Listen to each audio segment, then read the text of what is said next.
Hello and welcome. You're watching INGO 24/7. This is Shoaib, and we continue with our special interaction with Lucid Virginkar on this special topic of mental health and COVID-19 situation. In the last episode, if our viewers who have not watched the last episode, please do watch because we specifically spoke about children and how the COVID situation has impacted them, how parents and families could help children overcome the situations if at all the children are facing any issues. And in today's episode, we will be discussing about adolescents, specifically also going up to college students and youth who are facing issues during this pandemic COVID-19. So, firstly, if I ask you, I'm sure there have been many cases that may have come across to you. You have been counseling them. So, how has it impacted uh, young youth who are going to college or who are just out of college? Yes, it's a very different scene for the young adults as compared to the children. The children, it was very easy to see. You saw that it was so easy to keep them busy, to keep them occupied, doing something healthy and good. But then when it comes to young adults, it's a different ball game because already they have their own mindsets, and their apple cart has been upturned because they are at an age where they're confused about what's next in line for them, what's next in store for them. So should we study starts first. Should we keep studying? Should we study? What's the purpose of studying if we are not going to be getting jobs? What kind of jobs are going to come out now? Because everybody has been talking about, oh, it's going to be a new world and lots of things are going to change. What is this lots of things that's going to change? From the counseling point of view, I like to be very positive. And I think it's an eye-opener. And for our youth, particularly here in Goa, who normally do not know themselves, they wake up at the 11th hour to prove that after the 12th standard board exams, they come running to us. What should I do now? I mean, as far as we are concerned, it's high time you knew what you were. So we have to begin with, do you know yourself? Do you know what you like? Do you know what you want? All of these things. And as much as we've been trying, the youth are so wavered. I mean, it's impossible when they keep saying, oh, I'm good in science, but I'm also good in languages. So what should I do? I mean, subjects and content is not what makes your future. It's very essential that you know who you are, what you want, where you can go from here. What other skills do you have? So this is the right time at this pandemic time where in the quiet of their rooms, they can search themselves. They can ask themselves questions. Did I study right? Am I right in what I have chosen? What can I do with this? And it's opening up such an array like the science field. You don't have to only do medicine and engineering. There are so many related fields, so many. So they can go into these fields, check it out, find out where they can study, what is the job opportunity, what's the upward grade. And accordingly, even in the humanities, even in the commerce field today. So in a way, this pandemic has been a blessing to them because it has given them ample time to know themselves and to know what they can continue with. And today, now that most of the colleges, the online exams are going on for the college students, but it's given them time to decide whether I should continue studying, what should I study, what can I study. And they have access to so many online courses now. They are very, very fortunate. So they should take advantage of that. So, absolutely, ma'am. And I mean, unlike children, when we talk about children, the access to mobile or laptop gadgets is a difficulty and how to use. But in when it comes to adolescents, it's a different thing altogether. But Yes, having altogether.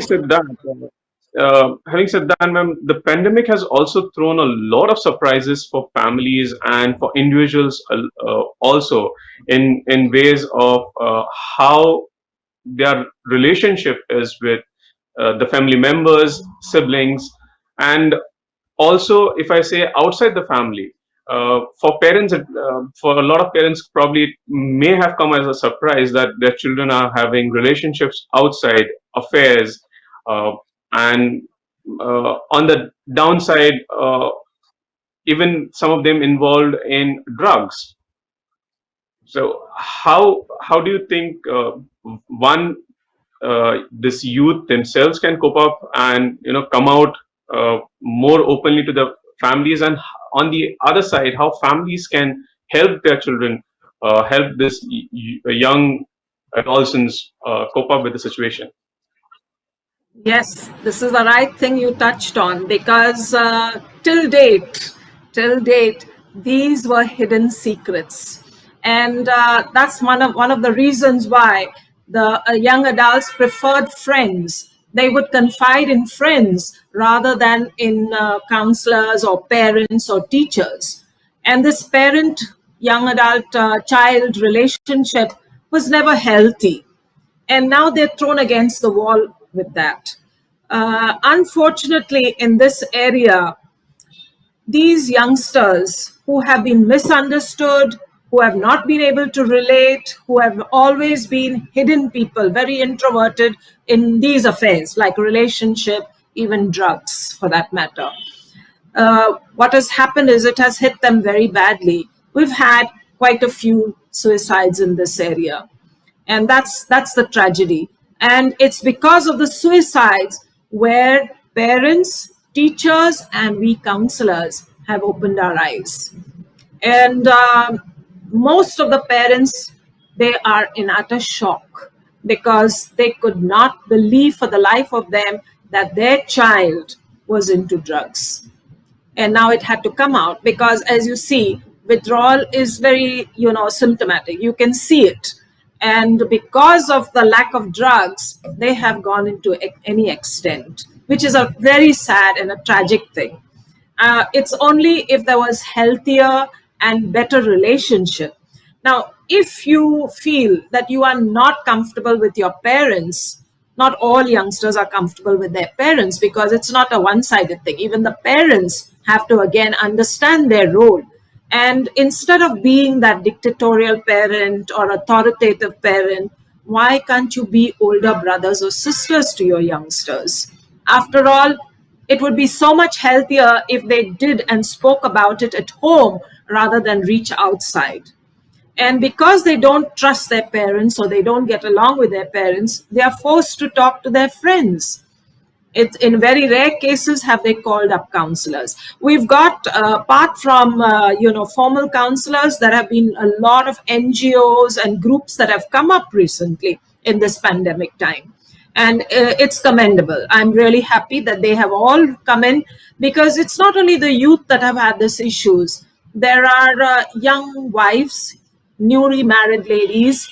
It takes a while to adjust to your partner, and nothing like this lockdown where you are thrown apart, because otherwise you prepare the meal or you spend a few hours with him and that's it. But here now it was a whole day's routine, and they have not been able to cope. So we've had calls from women and we've had calls from men who on their own, in their own way, have had adjustment issues, very strong adjustment issues. And we've had to counsel them on the phone and talk to them on the phone. And it's amazing because you would think that these couples get along very well, they are doing fine, and to down it all, they have been in a relationship for years, and now when I have to live with him, I can't, which is really sad. So again, we I feel that this pandemic has opened up so much as far as quality of life, way of attitudes, thinking, and even accepting relationships for that matter, where I think now in future we will have to address all these issues. So, ma'am, in both the situations, as you said, one about college students or who are now thinking what next because of the whole situation that people are foreseeing, and on the other side, this very specifically the uh, opening up to the family, or living in a very different world. Is there a kind of an identity crisis that these youth are facing, and therefore these you know where they try and take extreme steps, or they get secluded from the general and stay to themselves? Yes, this is very hard to understand at the moment because a lot of this would stabilize if maturity had come in. And see, most of the times, parents take the decision for their children, even for the older adults. The parents are the ones who say, do this and don't do this, study this and don't study that. So, what happens is that all the time there is this dependency. Now, with this pandemic, maybe and probably the adults want to feel like adults. They want to feel that we are growing up, we are no more young. So, leave us alone. Why can't you leave us alone? Just let me take my own decision. And in a way, maybe it's right. They should learn to take their own decisions. Not every time things will go wrong. So let them make their own decision. A decision here would mean even for careers, because lots of limitations will come in. See, today, a lot of youngsters who are good and above average, they always looked at the far west. And going abroad was the end dream. But then today, it's a big question mark. So that alone has brought in a lot of demoralizing and frustration. I will study, but what will I get here in the end? And so why should I study? But I guess parents and we counselors and teachers should again reinforce with a positive note that this is not going to be the end of it. A time will come when, of course, universities and colleges abroad will open up. And I think for that matter, UK has already opened up and started inviting Asian students and even European countries. So there is a hope. We don't have to be, giving up so easily.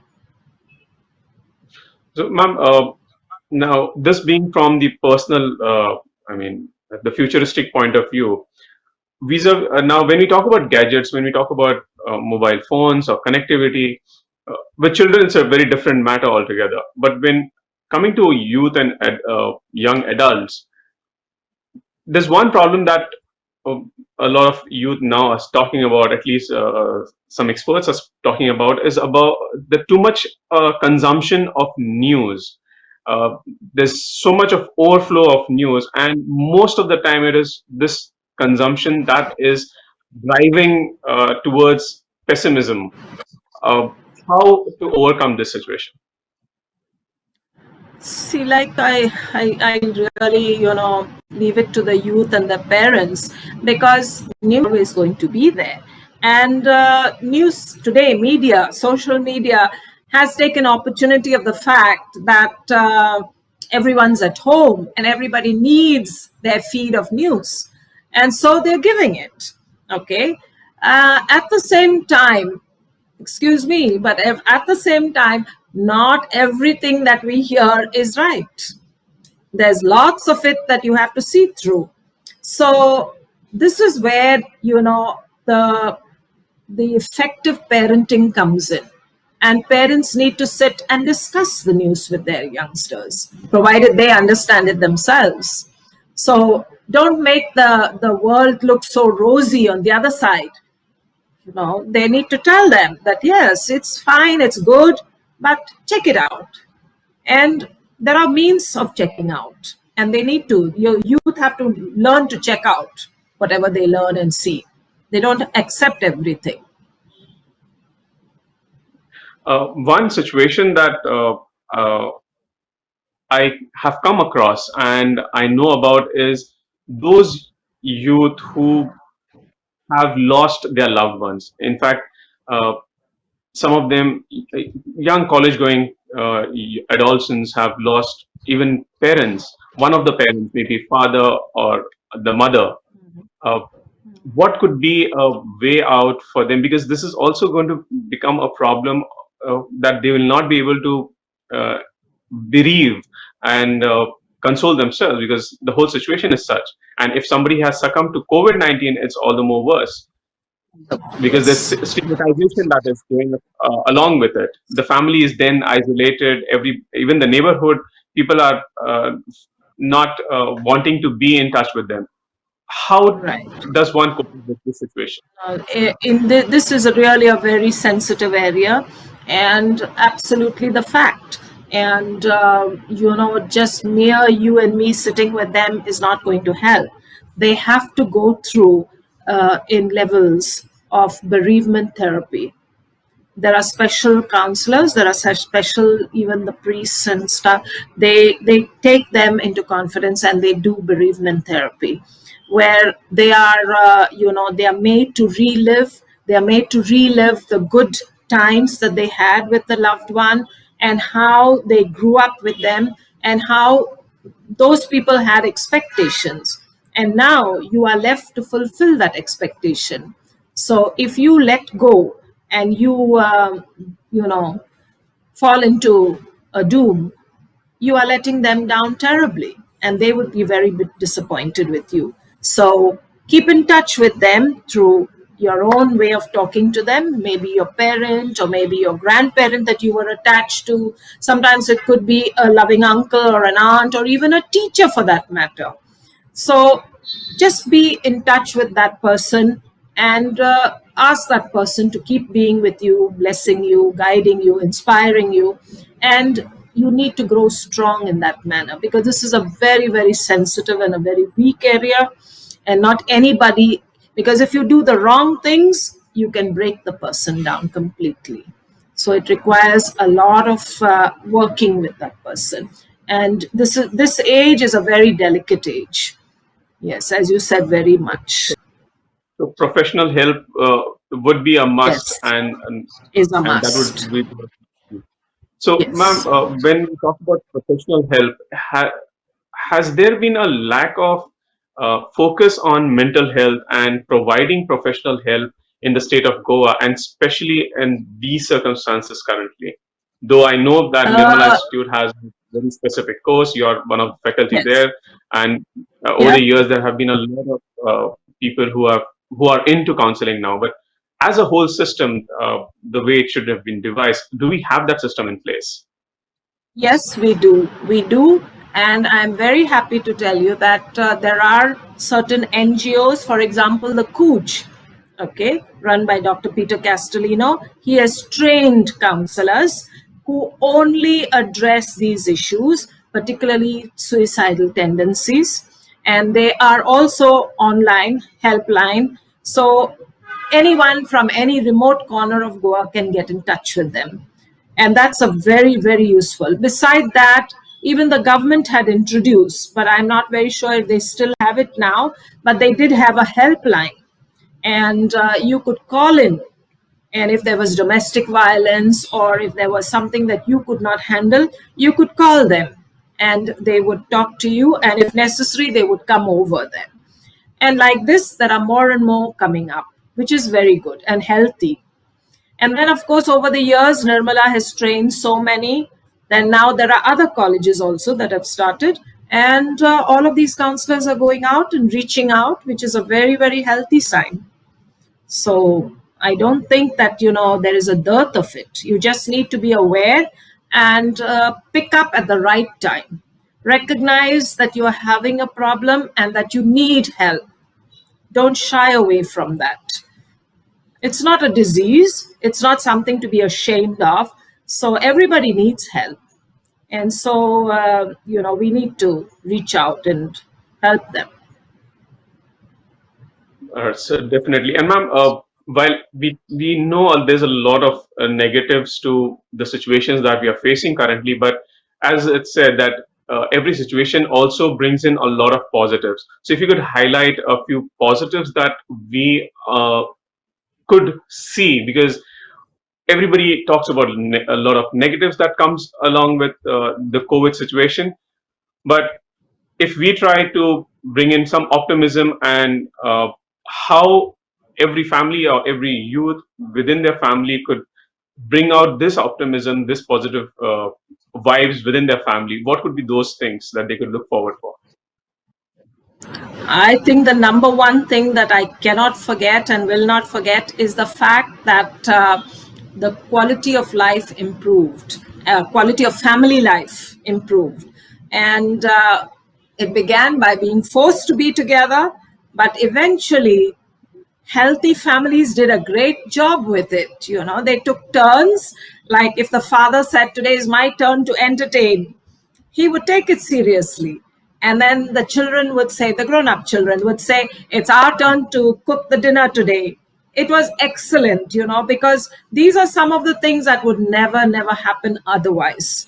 And coming together and spending this family time together, besides the material component of cooking and entertaining, a very important aspect is the family prayed together. Almost every family, of any religion, they realize that if we don't sit together and pray, this is not going to pass over. So that is a highlight, because very many families had forgotten to pray together. And the children seeing this, it's a very good role model for them. And I think that is the greatest thing that could happen. Apart from this quality time, also other sharing that must have gone on in many families. Youngsters, young girls, young boys were forced to sit and chat with mom. And when chatting with mom, they would say, "Mom, I'm so happy that you're here at home. Otherwise, we hardly get to see you." I mean, these emotional bondings make life a lot more healthy. And it will go a long, long way for this. And it doesn't need age. Of course, the younger ones would get it better, but even the older ones, begin to feel that now mom and dad don't really care whether I'm in or in out. But now they know that, yes, mom and dad care. So I think that the bonding of families, the bonding of people together, the concern and care, like in a neighborhood, if they realize that maybe 4 or 5 buildings down the road there is a case, everybody's concerned. Of course they're frightened, there's fear there, no doubt about it, but they're concerned also. And I have heard some very touching things where out of concern, people have cooked food and gone and kept it at their door. I mean, this is something very admirable, very, very admirable. And knowing Goa and Goa's spirit of caring and concern, it showed, it highlighted, it came out. I mean, imagine if that family was indoors for now, so many days with nothing to eat and nobody to care. It would have added to their hurt and pain. But no, the neighbors did their job. Yeah. So all of these things came out because of the pandemic. Very positive things. So I think on the that, only negative thing is the fear. Yeah. Tell me. yeah, so on those positive notes of how families have come together and how the spirit of youth and their energies are being diverted towards contributing to the society in a positive way, as you said, even cooking food and keeping at the doorsteps of those who are not able to do it for themselves. These are really positive things. Yes, definitely, there are a lot of issues that our youth are facing. These are the most trying circumstances that this generation at least has seen. But as you pointed out, these are the ways that our youth, our families could channelize their energies better and make the best of this worst situation that everybody is currently facing. On that note, ma'am, thank you so much for joining us on this very special Thank interaction on you mental very health. much. It was a pleasure to be here. Yes, thank you very Yes, much. Thank you. thank you And all once the again. best to Goa and Yes, thank you, ma'am. And for our viewers, if you have not watched our previous episode, please do log on to our various online social media platforms and watch the previous episode of mental health and COVID-19, which was very specifically on children's mental health. Thank you once again to all. Thank you once again to Ma'am Lucid Virginkar.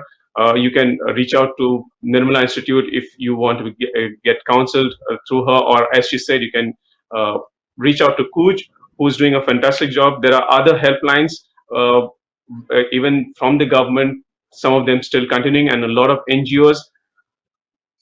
The only message to all the youth and every family member across the state would be reach out to anybody and who you know, or everybody who you know in these times of these trying times, so that everybody is able to cope up and get out of this situation in the best of his or her health.